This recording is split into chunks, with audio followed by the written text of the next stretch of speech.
ఇక సీఎం రేవంత్ రెడ్డి గాలి మాటలకు సమాధానం ఇవ్వాల్సిన అవసరం, సంజాయిషీ చెప్పుకోవాల్సిన అవసరం తనకు లేదంటూ కేంద్ర మంత్రి కిషన్ రెడ్డి అన్నారు.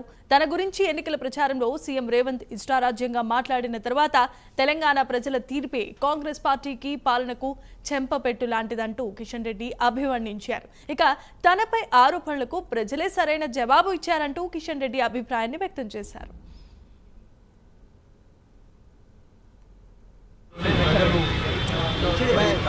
వాత పెట్టారు. ఈ ఎన్నికల్లో మరి పూర్తిగా మరి తమ అభిప్రాయాన్ని స్పష్టం చేశారు.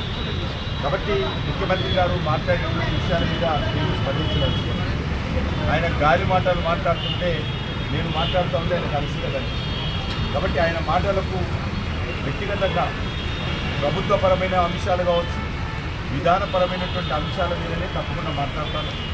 నా మీద గాలి మాటలు మాట్లాడినప్పుడు నేను జవాబు చెప్పుకోవాల్సినటువంటి సంజాయిషి చెప్పుకోవాల్సినటువంటి అవసరం నాకు లేదు. ఆ ప్రజలు తీర్పే నా గురించి ఈ ఎన్నికల ప్రచారంలో ఇష్టారాజ్యంగా ముఖ్యమంత్రి గారు మాట్లాడిన తర్వాత తెలంగాణ ప్రజలు ఎన్నికల్లో ఇచ్చినటువంటి తీర్పు ఏదైతున్నదో ఆ తీర్పే కాంగ్రెస్ పార్టీకి, పాలక పార్టీకి చెంపచెల్లుమని ఇచ్చింది. సరైనటువంటి జవాబు నా మీద విమర్శకు సరైన జవాబు తెలంగాణ ప్రజలే చెప్పారు.